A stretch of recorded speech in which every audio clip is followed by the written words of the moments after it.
Hello, good morning, everyone. Welcome as you start coming in on Substack, on Twitch, on YouTube. Let me turn on Facebook if it lets me, because why not? Good morning. I'm Nick Paro. This is Banner and Backbone, and I am joined today for the window of discussion by Joe Plenzler, a U.S. Marine Corps combat veteran and friend of mine at this point now, or new friend of mine after a couple interviews. And you've been on Banner and Backbone with the Anti-Fascist Book Club before, and I'm hoping to see you more there. Like I've told you before, you have an open invite back. I really enjoyed the conversation with you, and I know everybody else did, and I think you'll be a great addition to our book club whenever you want to be able to come. And so, Joe, welcome to the window of discussion. We have a lot to talk about. There was some obviously really heavy news this weekend that we are going to be discussing, and the response to Alex Pretty's murder, and what has happened in America since then. And Joe, so I want to give you a little bit of the floor here to introduce yourself for everyone in the audience as people start coming on in. And then we'll get into our discussion today.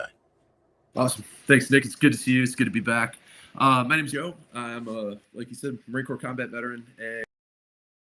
And today I am a certified examiner of what I do to put a roof over my belly every day.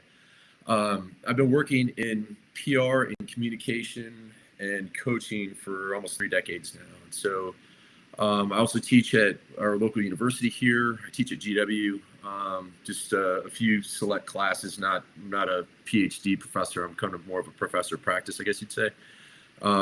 Really am active in helping our nation to navigate what lies in front of us, I guess would be the best way to put it. And I think I was talking to a friend yesterday about speaking up and speaking out, and kind of reflected back to my first experience with that, which was protesting the Ku Klux Klan marching through our college town in 1990, spring of 1990. And that experience taught me that sometimes you literally have to put your body where your values lie. At some points in history, if it's a matter of principle, you have to assume some personal risk. Right? And we're seeing that on the streets of Minneapolis today, to get to the point. I just got a text from a college friend of mine this morning who lives in the Minneapolis-St. Paul area. And she's like, man, I couldn't be more proud of the citizens of our city standing up for our democracy, our republic, our constitutional rights, and not tolerating this abuse by the federal government and not being intimidated, right? And I think I also do a lot of work with the media. I spent 5 years in the Pentagon working for the Commandant of the Marine Corps, working with the Pentagon Press Corps every day, or what used to be the Pentagon Press Corps. Now it's just a bunch of sycophants sitting in the building. So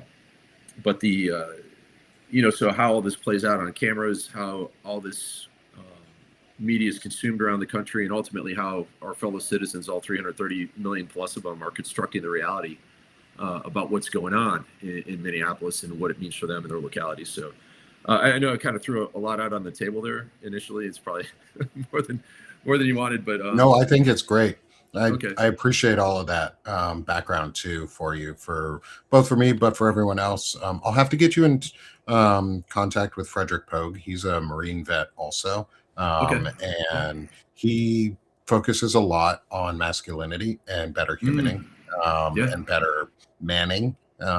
He fits in with a lot of the work that I do on the Sick of This Shit publication side for the intelligent masculinity stuff. I actually interviewed him yesterday. You'd really enjoy his discussion and getting to meet him. So I'll have him join us. I'll introduce you to him and connect you sometime soon. That'd be fantastic. Yeah, I just did a Substack about the war on empathy and how it just doesn't make any sense. Like, you cannot literally lead other people. Oh yeah, like toxic empathy. What the hell is that? Yeah. Like, I'm so excited to get you on for an intelligent masculinity interview too, because your better humaning coaching and experiences are incredibly valuable right now.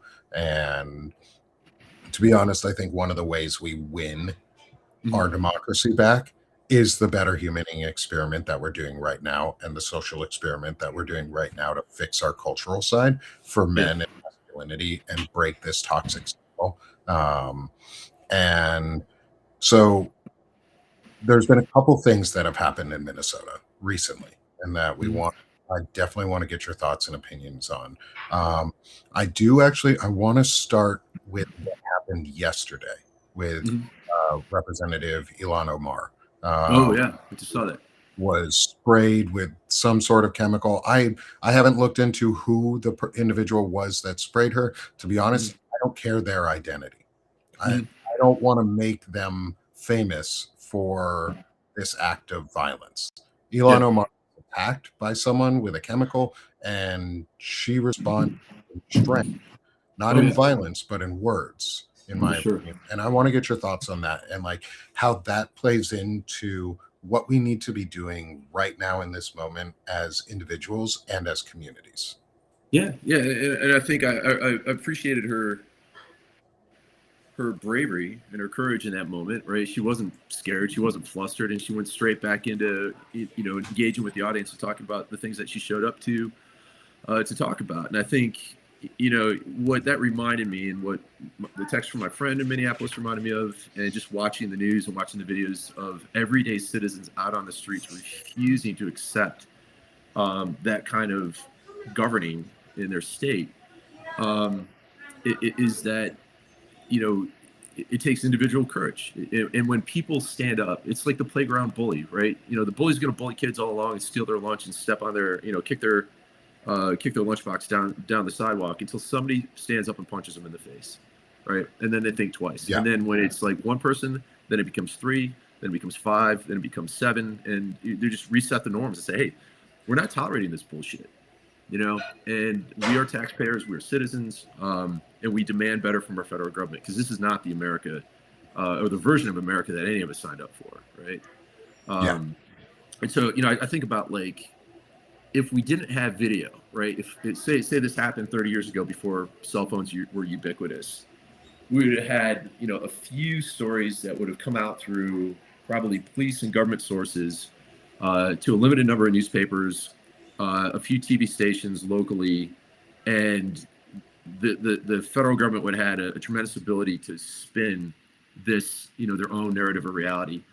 The beauty of having so many citizens out on the streets recording ICE actions is that it gives the lie to all this bullshit that, from Christy Nome on down, Stephen Miller, when they're characterizing these folks as domestic terrorists as an excuse to inflict violence upon us, right? It's like the default setting. You stand against us, ergo you're a domestic terrorist. No, we stand against you because we're decent people who believe in the rule of law.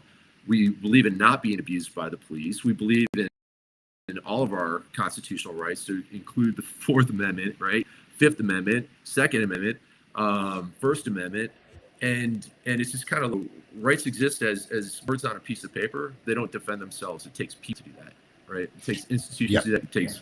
It takes us to hold those who we have entrusted with power, um, to account, right? Because this all goes back to the social contract. Like, when you think about it, why do any of us comport with social norms and not just do whatever the hell we want to do, right?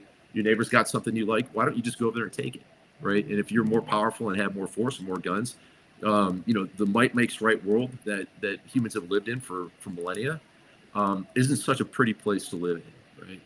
And we Yeah. only obey the law because the government is bound to the law, right? That's the And only the law reason. is only enforced by the people in the end. Like, Yeah, right. By holding because holding leaders accountable, right? yeah. And Um, I think so. To interrupt just real quick here is I think yeah. you're making some really good points on like the accountability of law and and how we uphold the systems and norms and Mhm. our own social contracts. And one of those social contracts is that's being tested right now is, and this is in response to the gun ownership part, not so much the Elon Omar part, because I want to be clear Yeah. on my thoughts on the Elon Omar part first. Mhm. Is I think that was caused by Donald Trump's violent rhetoric that he used Mhm. on Truth Social, where he blamed Elon Omar specifically for fraud and called her whatever nonsense, and then she was attacked. Right. And so I see a direct correlation between the leader's words and the underling's actions. Even if he did not specifically say attack her, Mhm. they know what he means. Yeah. And so we're at a point too, and I want to loop this into the Second Amendment piece of this, because Yeah. that's a really important topic. And I advocate that people don't bring guns to these protests, Yeah. because I think that just makes it escalatory just in by nature, Mhm. even if you don't mean to. And it puts other communities at risk, because if you make a shot, you have to be willing to speak for everyone in the nation when you fire that trigger as a Yeah. civilian, because the next step becomes really problematic. So, what are your thoughts on, like, Alex Preddy had a concealed carry permit? Mhm. He did not have his weapon in his hand. His Yep. hands were very clearly visible with cameras, and then he was disarmed and murdered. Right. What do you think, though, about the, like, bringing a weapon to, or your thoughts on that, to protests, and how do we, depending on your answer, how do we safeguard ourselves during protests and civic action if we aren't arming ourselves? Yeah. I don't want to Monday morning quarterback his decision making and doing that. I have seen where it works both positively and negatively both ways, right? Look at the Yeah, Black Panther movement back in the 60s, where police were just wantonly abusing the African American community. And then all of a sudden, they started showing up with weapons every time the cops showed up. And all of a sudden, the police got a lot more polite in their yeah, policing, right? We saw it down south in the post Civil War Reconstruction era with the KKK terrorizing people. Then there was a group called the Deacons for Defense, and they armed themselves, and they showed up. And then all of a sudden, the bullshit died down, right? Because there was a threat of violence. So it was like the perpetrators didn't have the monopoly on the use of force anymore, and it readjusted the calculus. Strangely, the the Republican Party and the NRA got really interested in gun control after the Black Panthers started showing up at the state capitol in California. yeah. Um, I do remember that. Like, yeah, white people can have guns, but black people can't. yeah, Was yes. was a So response. you've got armed militia guys showing up in the Michigan State House in numbers, like a whole Yeah, platoon of guys with AR-15s. Nothing happened to them, right? Nothing happened to them. They weren't even charged. Weren't even mhm. charged, and their whole point was to show up to intimidate lawmakers. So I think we all need to address our own security needs based on our own risk assessment, right? Um, I think that's an individual decision, but also knowing a couple things. One, do you ratchet up the potential for escalation? Yes. Do you also have the means to defend yourself? Yes, and other people, right? So, um, my take, right? And I think going back to my time in combat and these kind of almost tongue-in-cheek Marine Corps rules for gunfighting. One of the most important one is a lifelong commitment to deterrence and de-escalation is your probably fastest way of not getting shot. You know, Yeah, so I believe in that. I think where you can take the peaceable course of action, you're typically better served, right? But then again, um, we've seen people who have done that. Renee Good was not armed; she was murdered. yeah, Alex Preddy was armed and he was murdered, right? So yeah, it's complicated for me, right? yeah. But So here's here's the a other thing too: question. is like it's Oh not yeah, enough go just to ahead. have it. You need to know the law in your state Mhm. and in your city or your county. You need to be trained, right? Because the worst thing you could do is pull that thing and shoot somebody that doesn't need to be shot. It's just kind of like, it's not as simple as just showing up with a weapon, right? Like, this whole debate about, oh, we should arm teachers, in schools to prevent mass shootings. And I'm like, do you know how hard it is to shoot accurately in a chaotic situation where tons of people are running around, shoot, don't shoot considerations? Like, it's And not, what happens if a kid gets that gun? oh, yeah, Like, what happens if a 100%. kid accidentally gets that gun and fires it off? Like, Yeah. that I mean, nobody ever talks about that side effect. that's right. And how much training do SWAT teams need? Do, tier Mhm. one special operators need to be that sharp to shoot accurately only shoot the threat targets, not shoot the non-threat targets, and have a successful resolution. Pretty complicated, pretty dangerous. Yeah. Yeah, you go And through a if lot of training in the military and true that's right. policing and true Yeah. police forcing to actually fire your weapons correctly. You go through a Mhm. lot of it. You have to qualify. You have to maintain that qualification. You have to go through additional firearms courses and handling courses and training courses. And then you have to Mhm. requalify on those weapons and show that you can maintain those proficiencies. And then you do training simulations. Like, if this was real policing, they would Mhm. be trained and properly tooled to do the job. But And show their freaking faces, yes, yeah, right? Like, we served in the military. You know, when I was in both Iraq and Afghanistan, the only time you covered your mouth or your face was to prevent dust from getting in there, either on long convoys when you're an exposed, turd of a yep, vehicle like a Humvee, upgun Humvee, or just with those sandstorms that would whip through the area, right? Anytime we interacted with people, especially local people, we would take off our sunglasses and take off our helmets so they could look into our eyes and see us as human yep, beings, not as these big green Kevlar clad robots that were scary, right? For sure, right? yeah,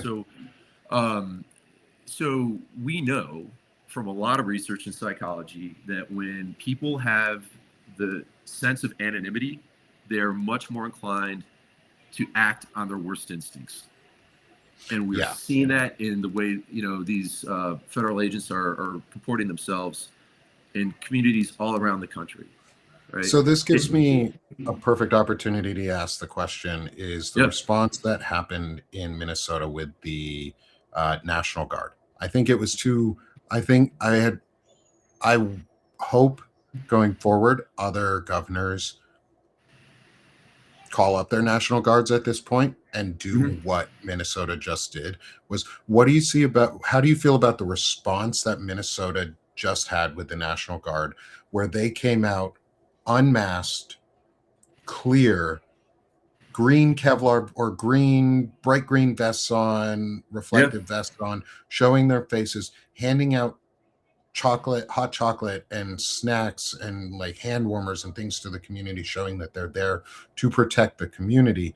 How do you Yeah. see that type of response being commingled into actions like what are happening in Philadelphia right now, where the Black Panthers are actively out Mhm. guarding and supporting their neighborhoods and protecting and saying, hey, we're gun owners too, and we That's are right. not afraid of you. How do Mhm. you see things like that working together to Yeah. make safer systems of support on a state to like community level? Because we know the feds right now, and I was never a states' rights person. Like Mhm. I've always been just a good mix of federalism, but not like Mhm. acutely state right or fed right. Now we're seeing what oppressive federalism looks like That's right. and what the need for some states' rights are. How do you see those Mhm. commingling to create these systems that we need for protection? Yeah, and I think what's the both and solution here is what I'd be driving at, because to me I think the National Guard is there to protect the people of their state, right, to assist them in times of disaster, to be deployed in extremis, like when our nation's at war and we don't have enough active duty troops to do what we need to do. I think that's the right approach. It shows that the state, the taxpayers of the state of Minnesota who are funding their National Guard are getting the services that they would expect from the National Guard to protect them, right? To protect them. And, Yeah. and really, when, from the perspective of people in Minneapolis and St. Paul, I just got a text from my friend in the morning. Like, these federal agents aren't seen as law enforcement officers, they're seen as invaders. Yeah. They're seen as abusive invaders who do not respect the rights of the people there. And I got to tell you, like, what tells me that this approach is less about actual law enforcement and more about intimidation and propaganda and political means is that if ICE was only going after hardened criminals who are here illegally, getting the murderers, drug dealers, rapists, violent people off the streets, and that was it, they probably wouldn't have nearly as much resistance as they do. But they're not. They're going after, the construction worker. They're going after the waiter or the dishwasher. They're going after, people in largely service sector jobs all around our communities who make make things work, like the farmer, the field hands, the rest of it, right?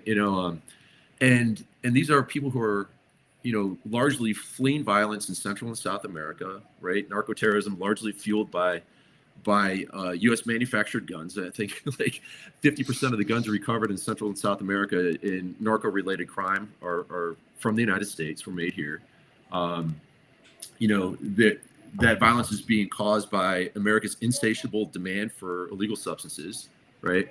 If there, it's simple capitalism, like no demand, no supply. So when we point the finger at Central and South America, we ought to look in the mirror and say, like, what's driving our people to demand all these drugs, right?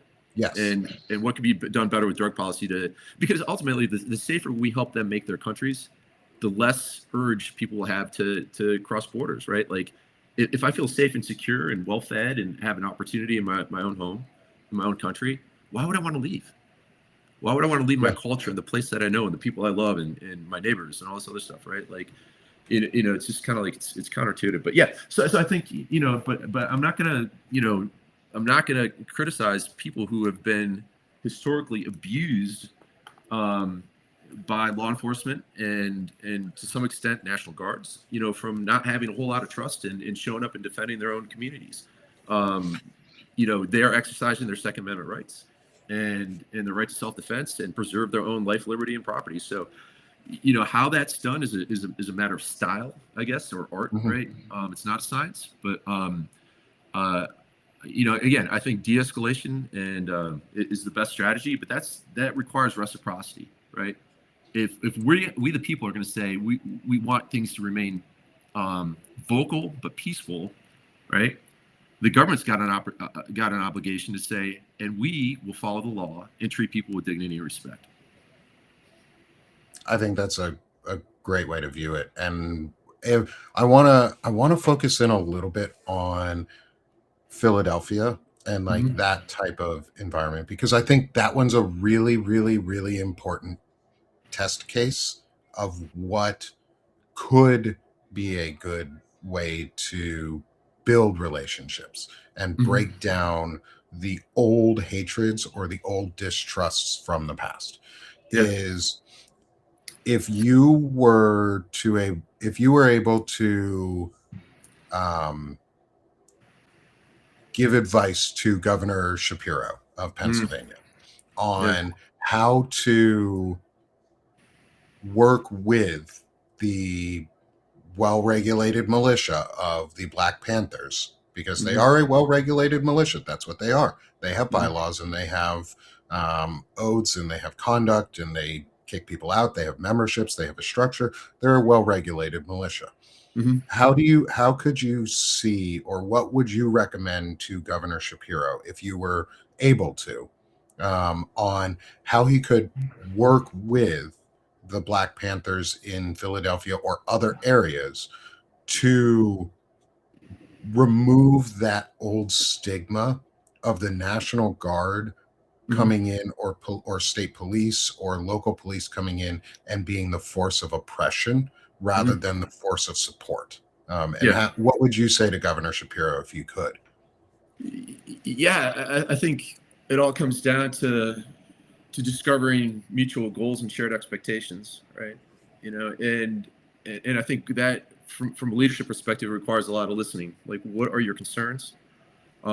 It's my duty as governor to keep all the citizens in the state safe, to include the law enforcement, officials that are enforcing our laws, recognizing that, when it comes to law and order, if you typically come from majority group, wealthier communities, you get law. If you come from poor communities and non-majority group communities, you've gotten order sometimes at the end of a baton, or with a 9mm bullet launched from a police pistol, right? Like Trayvon Martin, Ezel Ford, Michael Brown, like the list goes on and on, right?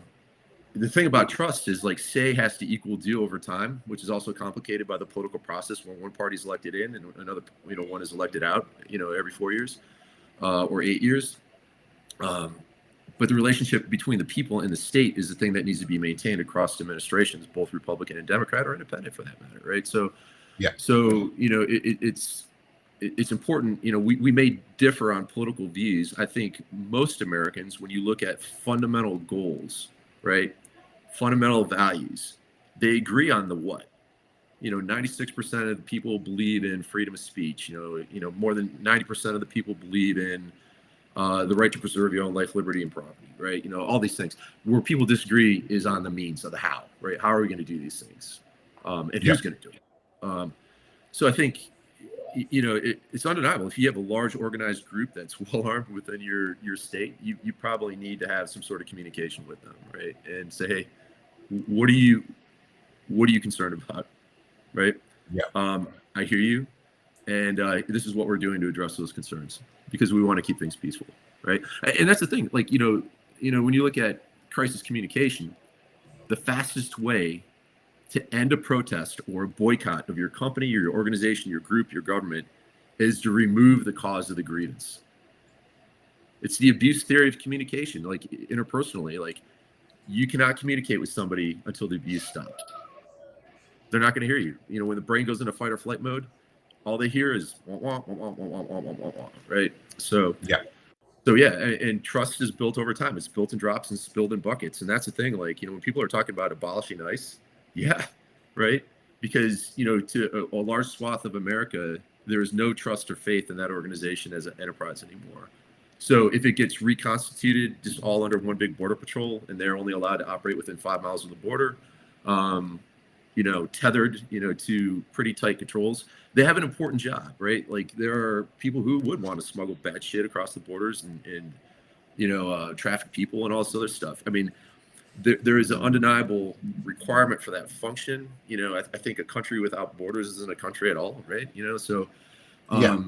But with that comes the responsibility to have things like sensible immigration policies, right? Because for most people, the only real difference between a person coming here legally and someone coming here so-called illegally is money, right? Yeah. If you've got, a couple million in the bank and you're living in Qatar, boy, is it a lot easier to get here than if you have, maybe a handful of pesos and you're living down in some village in Central or South America, right? Yeah. Constantly intimidated by gangs and violence and even your own government. So, so let's touch on the I think that's really awesome is the idea of problem solving around the like what you would recommend to Governor Shapiro, or I guess any governor at this point, or any leader, is we need to fix the core problem. And the core problem is there's a lot of racial hatred that has become policy. Like we are revisiting the KKK platform through Donald Trump and whatever, and this regime that is in there. Well, it's interesting, right? When you look at the broad arc of history, how many FBI and federal resources were deployed in the 60s to break up the Black Panther Party, and the KKK is alive and kicking today? Yep. Just a thought, we've never addressed it. We've always welcomed back white supremacists, but we've never addressed the flaw of white supremacists. We haven't. But I think as a nation, we've been more forgiving in every sense to white people throughout our entire history. And that's something that we need to reconcile. And I think that's what we're reconciling with right now. I think that's what we're doing is we're finally reconciling with the Civil War and with the racial hatred. And we're seeing the last gasps of white supremacy. And it always gets worse when a dying beast screams out on its last breaths. Then it gets better, but we have to keep going forward. And I want to touch on your idea of the border patrol reconstitution, because I do absolutely agree. Abolish ICE. There's no trust there. They are a lawless paramilitary group that thinks they're immune from any standard, and they're going around killing people, and they're abusing people, and people are abusing the fact that they wear masks, so they're going out and abusing and capturing and kidnapping and torturing and raping people because we know that it's happened. We've had reports that things like that have happened. So there is no trust. So on the end of border patrol, because we all agree, ICE needs to go, and there needs to be some really, really, really strict limits. And what you said about the 5 mile limit and a guardrail on that. I've spoken to, and I think you should too, and I'll Mhm. is speak to Jen Budd, the former Mm. Border Patrol agent. She resigned right around post 9/11 and has been investigating Border Patrol and CBP since then and the cultural Yeah. aspects of that. And she's come out very openly and said one of the onboarding hazing things that they do if you're a female agent is you get raped. Hmm. And the prevalence and the use of dehumanization is baked into the system. Yeah. So, and like the way they talk about their Hispanic colleagues is like they use the word tonk because that's the Mhm. sound a flashlight makes when it hits someone's head. Specifically, when it hits a Hispanic person's head, is where it comes from. Is Mm. how do you see reconstituting Border Patrol into something better or Yeah. something different? Because we can't train our way out of this with what's currently there. It's a Yeah. systemic problem and not a training issue. So what do you see as a good starting point Mhm. to um, to fix that system? Yeah, and so like a good example to think about is like anytime you have a total environment, right, where you have people in positions of power, those people have authority on the use of force up to lethal force, and there are a lot of people who feel powerless in comparison to that, right? You know, they have the weight of the state and the authority of the state. Look at a military boot camp, right? If you have a platoon, you typically have 3 to 4 drill instructors, and to the recruits, they're all powerful, right? They're the all powerful and mighty Oz, and they feel relatively powerless compared to the authority of the drill instructor, what's vested in them by the military, the outward symbols of their uniform, the rest of it. And when I've done enough investigations. I ran the Marine Corps West Coast Drill Instructor Academy for a year. Prior to that, I was a battalion XO at one of the training battalions. And when you had a platoon team go rogue, right, and you had drill instructors who were abusing recruits, there was no remediation for that team. You had to blow the whole thing up and Yep. reassign them to other places, court martial some for the ones that were savable. It's usually end up with an NJP. They probably got sat down, went through some additional training, and then we were put into a different unit, right? And I think we need to scale the same thing up, because when you have a culture that's built on that, um, you really have to dismantle it down to the foundation and rebuild.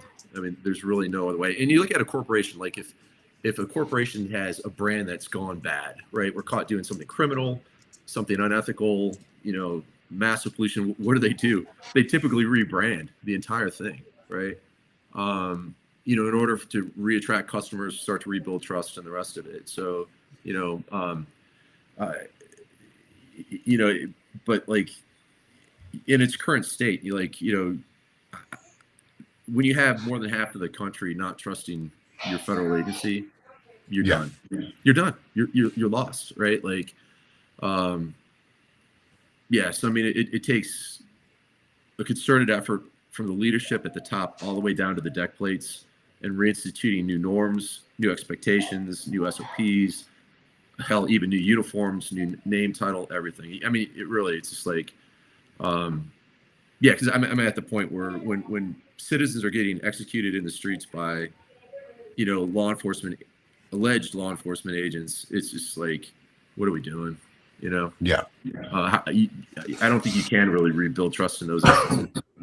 So, I mean, that image of the CBP agent pointing the weapon at Alex Preddy right before he was killed, um,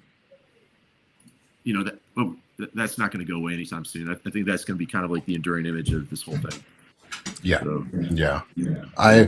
I watched that video a lot this Me weekend. too. I did Yeah. a reporting on it on Banner and Backbone for almost 4.5 hours, where we covered the protest, and Zev Shalev and I did an analysis of that video, and he did a really good breakdown later that evening where he slowed it down and he correlated different views. He and I have come together a lot to do like a break the propaganda on Mhm. big events like this. When this happened, we come out very quickly and just start analyzing the videos and saying, this is what we've seen, this is what it is. And I think what you talked about earlier was the citizen journalism and the access to phones and information. Yeah. Thank Um, God. thank God. Yeah. Is so using Alex Preddy's murder in this Mhm. situation, comparing it to, because there's been conversation about this in our chat, and I want to make sure I bring this up, comparing it to someone, say, like Kyle Rittenhouse, who Yeah. murdered two people Mhm. and was acquitted for it. That doesn't mean he's not, that doesn't mean he's innocent. It just meant Mhm. they didn't find him guilty, because he's Right. definitely not innocent. Um, is What do you think about the response that has come out around gun ownership and location and how you can use or handle one? Because Donald Trump was interviewed and said to a reporter he shouldn't have had a gun. He shouldn't have brought it with him. Well, He shouldn't well, have carried. What do you think about that? Because to me, this is an attempt to take people's guns in the long run that do not align with the regime. yeah. And I also want to disarm a lot of society, because I don't think we need so many guns in America. I Mhm. don't think everybody needs to have an AR-15 or 14 handguns or 32 fucking rifles and 200,000 rounds of ammunition. I don't think people need to be armed to the teeth on a Mhm. civilian level.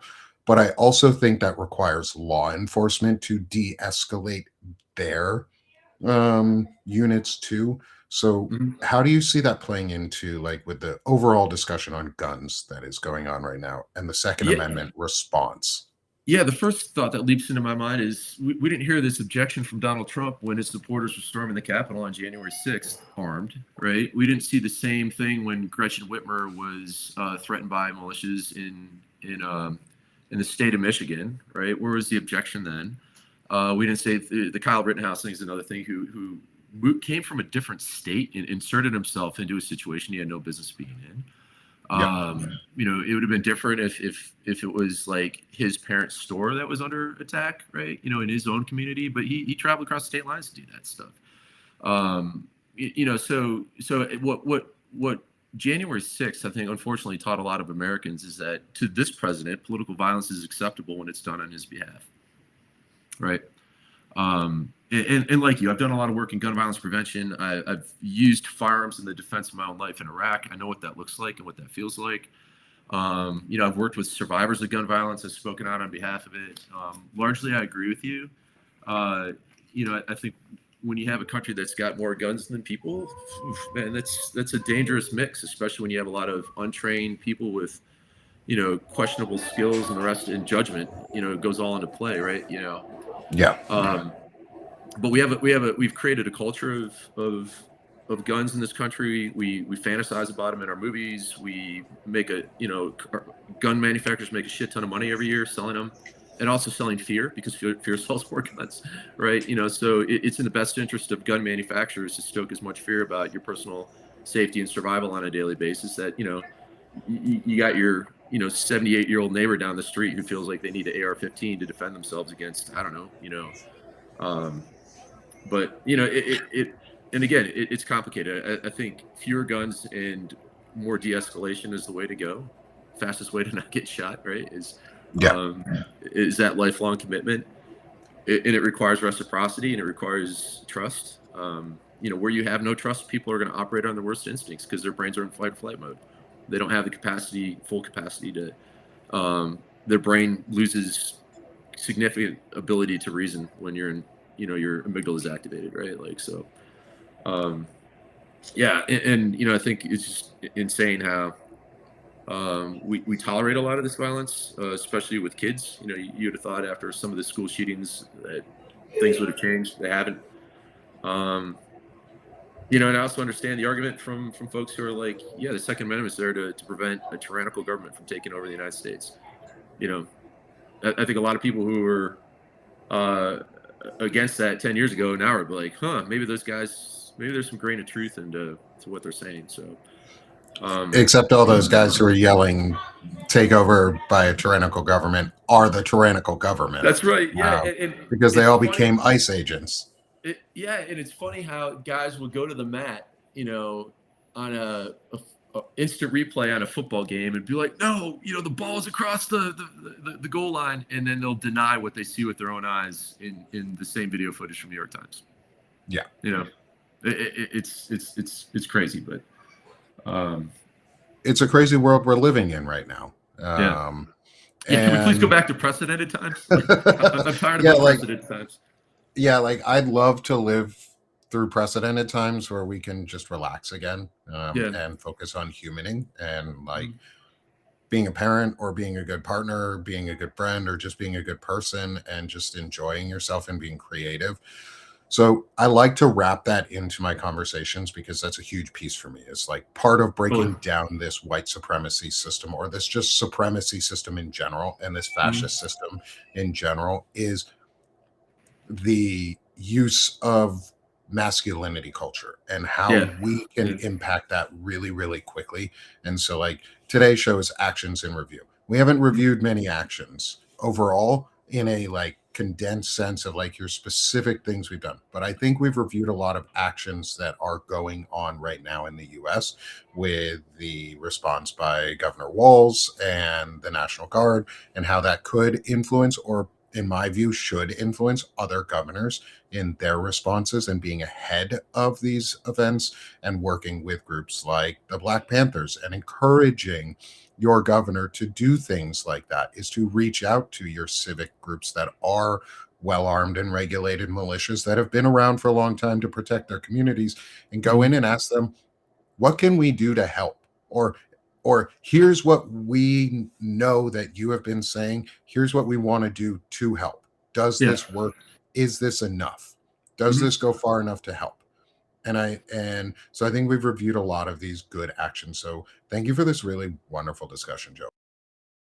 Fantastic, man. And my bad. I really enjoy talking with you. This is so much fun. I paused us there for a second. Okay. I think the Second Amendment conversation is a really interesting one, and not so much because I think people need to just leave your guns at home unless they're really necessary and you're really well trained. Unless you're trained properly, don't be bringing a fucking gun anywhere because it's dangerous. Right. And if you have one, go get trained so that you at least know how to use it properly, and then go train yourself on it if that's what you want to do. If you don't get one. I'm not pressuring people and I don't want people to get guns because we don't need more guns. More guns are not the solution. I agree. My sense is that, and I've said this when I was doing gun violence prevention advocacy, and still do to some degree, but it's true freedom is not being able to take a gun everywhere you go in America. True freedom is not needing to. Yes. Right. So it's a pain in the ass. I mean, you think about walking around Iraq, Afghanistan, even with a pistol, it's kind of you're always accountable for it. You're always feeling for it. Do I have it? Do I leave it anywhere? Oh, do I have it? It's heavy. It's uncomfortable. Every time you sit down, it sticks into your back. It's kind of it's a pain in the balls to carry a gun everywhere. It's a drag. Yeah, it sucks. And especially if it's a long gun, because now you got, 2 hands, you're carrying a sling. It's just it's a fucking mess. It's so much nicer when it's just I've considered my community, and I think my threat assessment is threat's pretty low, and I can go to the grocery store and not need it, right? Some people, I saw one guy walking around our grocery store the other day, open carrying a 9mm, and I'm like, he's out there with his family, well dressed, like they just came back from church or something, and I'm like, I can get it, people have shot up churches. Maybe he is one of the people in his church community that is kind of the designated pistolero for that Sunday or something. I don't know, but it was just weird. I wanted to strike up a conversation with him, but I didn't know how to be received, and I let it go. But I don't know. So. Yeah, I think this has been really this is a really useful conversation in terms of how do we approach these situations coming at us, and one of the I had something that was going to be really insightful on what you're saying. Then I got distracted. uh, um, bringing it back to I'm trying to think on what I was about to say because I really Positive wanted to make that good point. masculinity was an issue, or Yeah, it's a positive masculinity piece. Oh, it was about like the freedom. Oh, it's the freedom thing. yeah, That's what it was. Is I would love to get your thoughts on as like some good closing thoughts on this is what it boils down to me in the end is we are talking about the difference between freedom from and freedom to. yeah, Like the folks on that believe in they need guns all the time is that they have to have the freedom from something that they're afraid there's like it's a fear-based freedom. yeah. Oh yeah. Whereas what we're advocating for is the freedom to do something. And I want Yeah. to get your thoughts on like that subtle difference in word choice because I'm all about like I like word semantics and Yeah. Yeah. linguistic choices because they make a lot of difference. Oh, So what are your it's how we thoughts can. on freedom from to two? Yeah. From to two, I think one is if I feel like I've got to carry a gun with me everywhere I go, it's because I've got a overactive amygdala. You know, I'm seeing threats everywhere, and I feel afraid. Ergo, I want to have the means to defend myself. That could go wrong in 100 different ways if you're not trained and prepared. The freedom too, you know, some people might call that Pollyannish or whistling past the graveyard, but like, um, you know, it's just kind of like not feeling like you need to because you have police that uphold the law and also respect the rights of citizens, you know, who are well trained and also uh, well respected, and you have citizens that treat each other well and are willing to step in to help each other out, right? And feel like a community, not like a bunch of strangers walking around. You know, that breeds a sense of safety. And you know, Gaber Mate once said, he said, safety is not the absence of threat, it's the presence of connection, you know? And I believe that, like where people feel like they are connected with others, they'll do amazing things in risky situations, right? But you know, it's all constructed, it's all perceived, and it's all based on largely like what do I expect, and can I accurately predict what's going to happen next in my immediate environment, because that's a hardwired basic human survival thing, right? um yeah, so I don't know, those are kind of my thoughts on that, but No, I think that's great. yeah.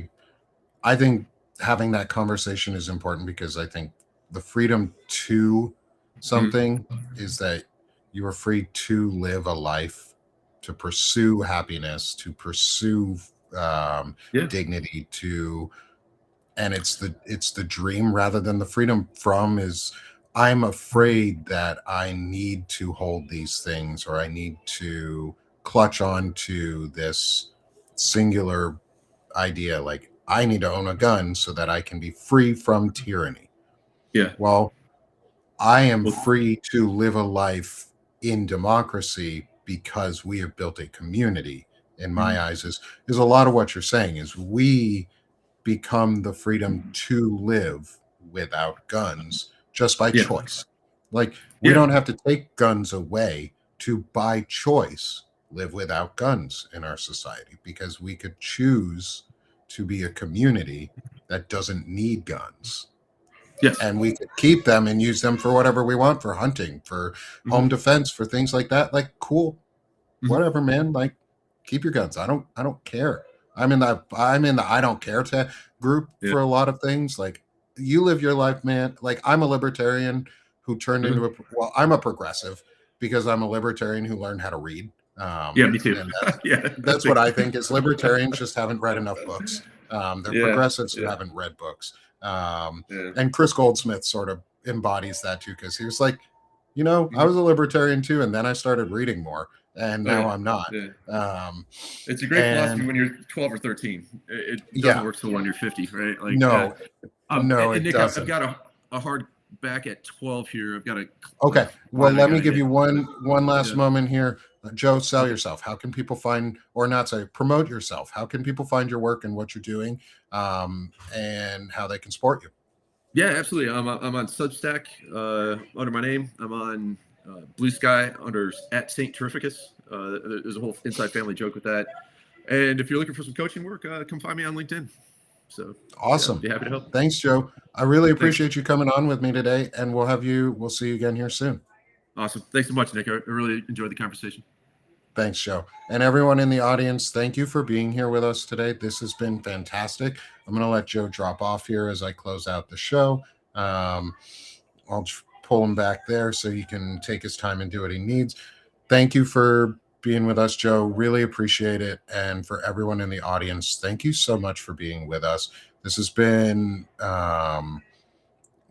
really awesome, really great discussion on positive things we can be doing and actions that we can be pushing for, especially around communications between governors and National Guards and local communities on what they can do to support and what they can do and offering solutions to actually address the problems, because that'll get us out of here. Rather than addressing it with violence, they need to address it with action that is communicable, and Joe really helped set the stage for that. So thank you, Joe, for being with us today. That was really awesome. Please go to subscribe to him. If you're on Substack, hit the Chiron in that top left corner so that you can just free subscribe to Joe. It was so fun to have him. And then while you're at it, come subscribe to me at Sick of This Shit Publications. That's my other home, where I do most of my discussions on masculinity, chronic illness, and community support. So enjoy me over there. A little bit different than over here on the more civic and news focused side. And then support me here at Banner and Backbone. Support us at Banner and Backbone. We're growing an incredible system. We have some really cool launches of stuff that's coming out here soon. There's going to be a community calendar that is coming out very, very soon with affiliate networks and all of our shows listed, so everybody can easily access them, find them, and get to them without having to worry. And you can add them to your calendar so it's easy to track, giving you live updates on show titles, on as well as it's going to be a hub for finding other affiliates and getting support out to them in other areas that are not just on Substack. So help build up their networks. My shirt says, "I'm my mother-in-law's favorite child." Thank you for asking. I am. I love my mother-in-law. Thank you, mother-in-law, for being awesome and loving me so much too.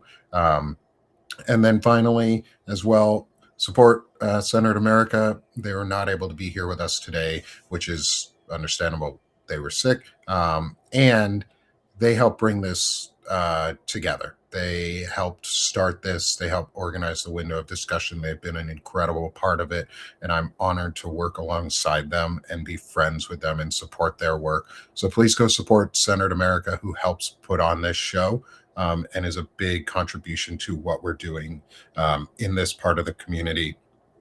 And then I'll put Banner and Backbone back up just so it's there for visibility as we end the show.